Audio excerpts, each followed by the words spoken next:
Good morning. તો આજે આપણે જોવાનું છે, અગાઉ આપણે જે જોઈ ગયા કે ખેતી ક્ષેત્રનો વિકાસ કેવી રીતે શક્ય બને છે અને ભારતમાં ખેતીની પરિસ્થિતિ શું છે, અથવા તો ભારતમાં ખેતીનું મહત્ત્વ શું છે, અથવા તો કોઈ પણ દેશની અંદર ખેતીનું મહત્ત્વ શું છે. સાથે સાથે આપણે એ પણ જોઈ ગયા કે જે ખેતી ઉત્પાદકતા છે એ વધારવા માટેની કેટલીક બાબતો છે. એ સમગ્ર બાબતો અંગે આપણે એમની જે જરૂરિયાત હતી, એમના વલણો હતા, એમની અંગે આપણે માહિતગાર થયા. હવે આપણે જોવાનું છે ભારતમાં નીચી ખેત ઉત્પાદકતાના કારણો અથવા તો નીચી જે ખેત ઉત્પાદકતા આપણને કેવી રીતે પ્રાપ્ત થાય છે, આપણે કેમ ખેતી ક્ષેત્રનો વિકાસ નથી કરી શકતા, એના આપણે થોડાક કારણો જોવાના છે.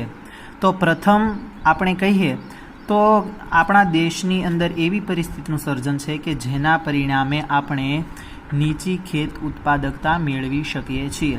તો એના કુલ 3 અલગ અલગ કારણો છે. એક તો ટેકનિકલ કારણો છે, બીજા સંસ્થાકીય કારણો છે, અને ત્રીજું છે અન્ય કારણો અથવા તો અન્ય પરિબળો. આ ત્રણ પરિબળોના પરિણામે આપણે અલગ અલગ રીતે નીચી ઉત્પાદકતા મેળવીએ છીએ, જે વધારવા માટે. હવે નેક્સ્ટ સવાલ એવો પણ હોઈ શકે કે તમારી નીચી ઉત્પાદકતા છે એ વધારવા માટે તમે કેવા કેવા પગલાં લઈ શકો છો. તો આ સવાલ તમને આવડી જશે, નીચી ખેત ઉત્પાદકતાના કારણો. તો જે નીચી ખેત ઉત્પાદકતાના કારણો છે એ જ આપણે વધારવાના કારણો પણ થઈ શકે. તો પ્રથમ આપણે જોઈએ ટેકનિકલ પરિબળો અથવા તો ટેકનિકલ કારણો એવા કયા છે કે જેના પરિણામે આપણે નીચી ખેત ઉત્પાદકતા મેળવીએ છીએ. તો હવે આપણે એ જોઈએ તો એમાં પ્રથમ છે ખાતરનો ઓછો વપરાશ. હવે તમને બધાને ખબર છે કે ખેત ઉત્પાદકતા વધારવા માટે ખાતરનો યોગ્ય ઉપયોગ થવો જરૂરી છે. ભારતની અંદર 1998-99માં હેક્ટર દીઠ 99 કિલોગ્રામ ખાતરનો ઉપયોગ થતો હતો. તેની સામે જાપાનની અંદર આપણે જોઈએ એની તુલના તો 239.5 કિલોગ્રામ અને ઇજિપ્તની અંદર તો 337.9 કિલોગ્રામ અને કોરિયામાં 457.6 કિલોગ્રામ જેટલો વપરાશ થતો હતો. તો હવે આપણને બધાને ખબર પડી ગઈ કે આપણા દેશની હજી ખૂબ જ હેક્ટર દીઠ ખાતરનો ઓછો વપરાશ થવા પામે છે. જો આપણે સારી રીતે ખાતરનો ઉપયોગ નહીં કરીએ, વ્યવસ્થિત રીતે યોગ્ય ખાતરનો જમીનની ગુણવત્તાનો સુધારો નહીં કરીએ, તો આપણને વધુમાં વધુ યોગ્ય ઉત્પાદન નહીં મળી શકે. માટે પ્રથમ એનું કારણ છે કે ખાતરનો ઓછો વપરાશ. ત્યારબાદ બીજું કારણ છે સિંચાઈની અપૂરતી સગવડ. જો આપણી પાસે ખેતી ઘણી બધી છે, પરંતુ આપણી પાસે સિંચાઈની અપૂરતી સગવડ છે. આપણને યોગ્ય રીતે જો હજી પણ ઘણા બધા ગામોની અંદર પાણી પહોંચી શક્યું નથી. ઘણા બધા ગામોની અંદર સારી નહેરો નથી કે એને ત્યાં ખેતી તો છે પરંતુ પાણી વગર ખેતી શક્ય બનતી નથી. હંમેશા આપણે કુદરતને આધીન રહેવું પડતું હોય છે, કુદરતને આધારે રહેવું પડતું છે. કુદરત વિના ખેતી શક્ય નથી.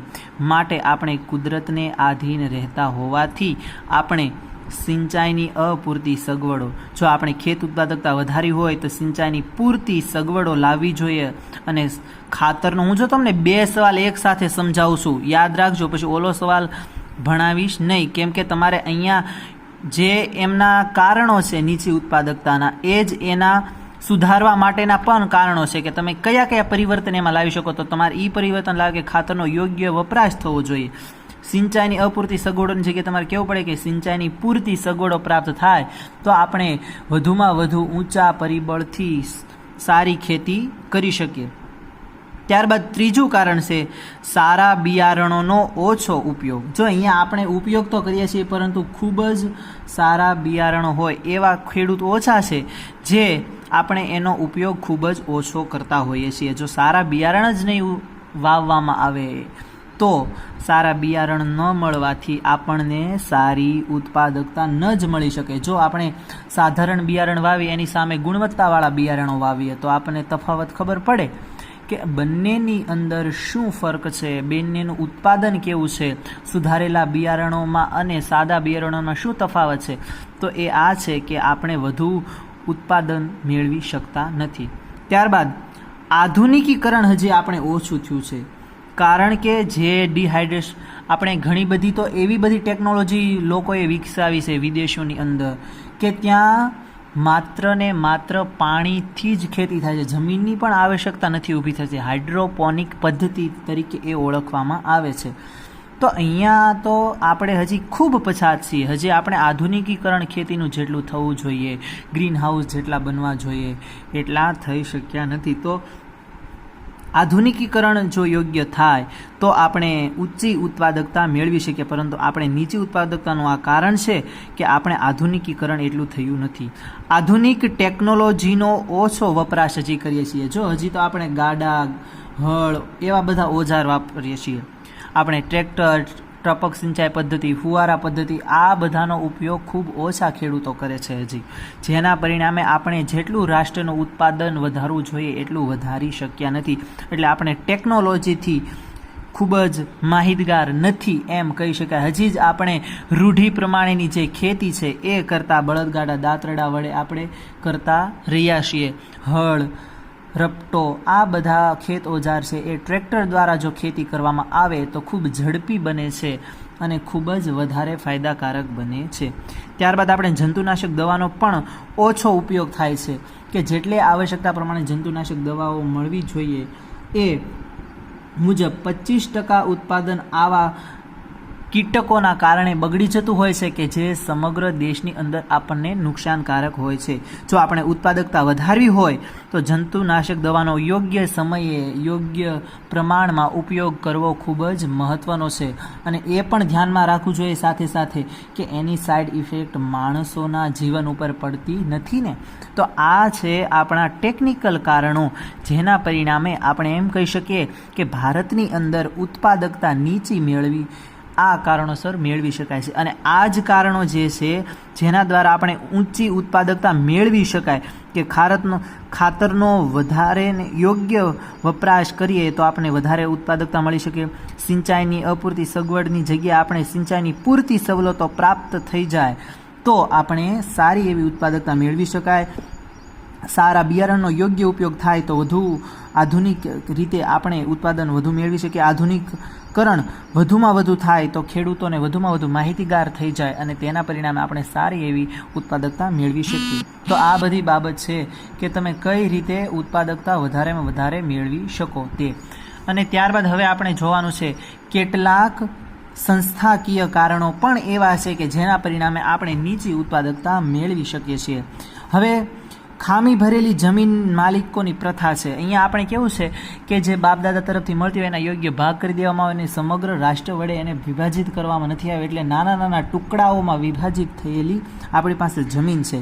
જો આ ખામી ભરેલી જે જમીન વ્યવસ્થા છે એના પરિણામે આપણે વધુમાં વધુ જે લોકો ભ્રષ્ટાચારી વહીવટી અર્થતંત્ર છે એ હજુ પણ ભારતના ખેડૂતોની હાલત જોઈએ એટલી સુધારી શક્યા નથી.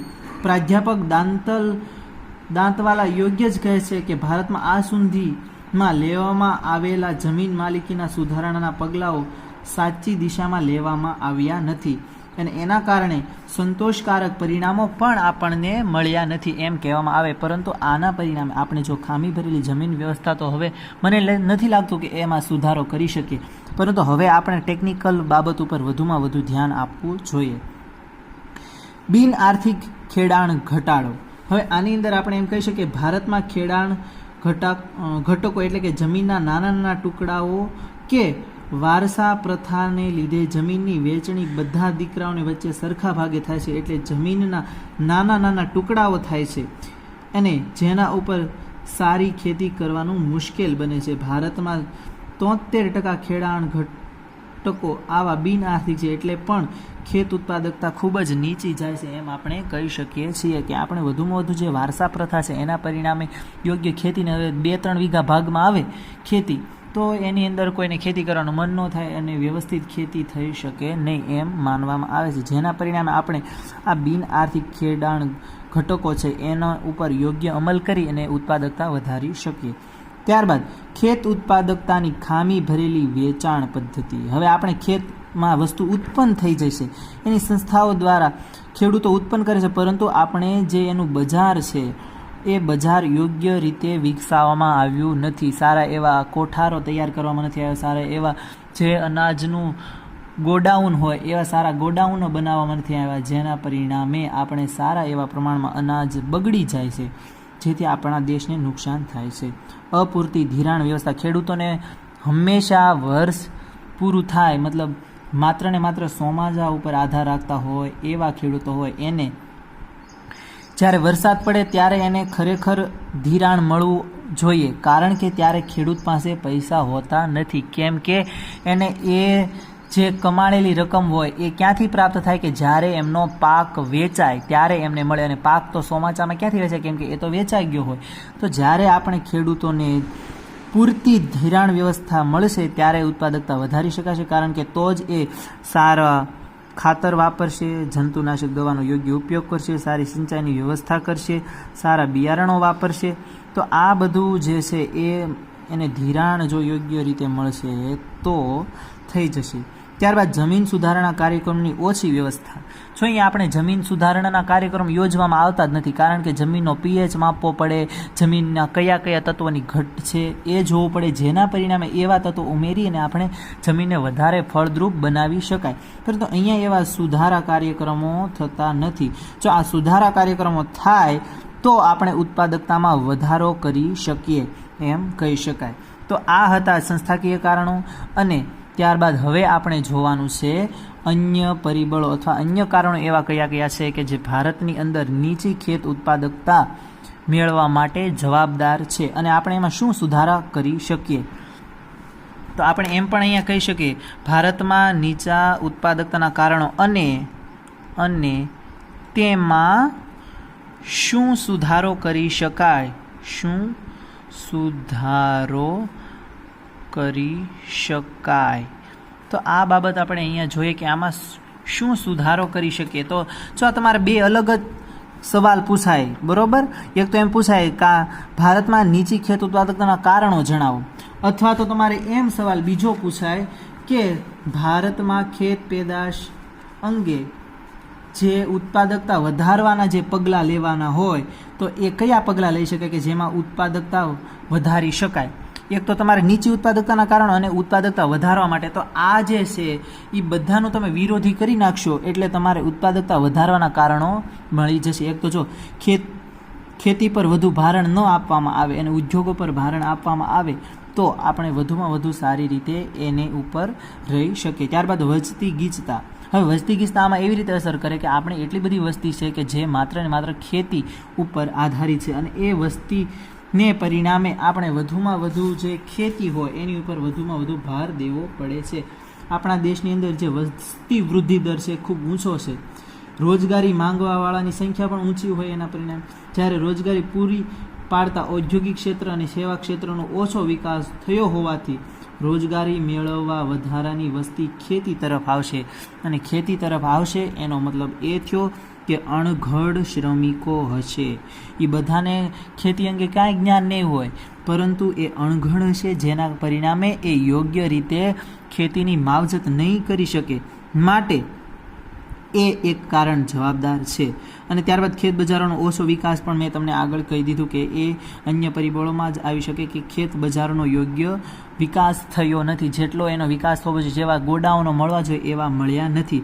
અને સૌથી મહત્ત્વની બાબત કોઈ હોય તો એ છે ખેતી અંગે ખેડૂતોનું ઓછું જ્ઞાન. હવે આપણે એવા કોઈ પણ પગલાં લેવામાં નથી આવતા કે જેના પરિણામે ખેડૂતો એમને કયો પાક વાવવો, કયા સમયે વાવવો, એને કેવી જંતુનાશક દવાનો ઉપયોગ કરવો, કેવા બિયારણો વાપરવા, આ સમગ્ર બાબત અંગે માહિતગાર નથી હોતા.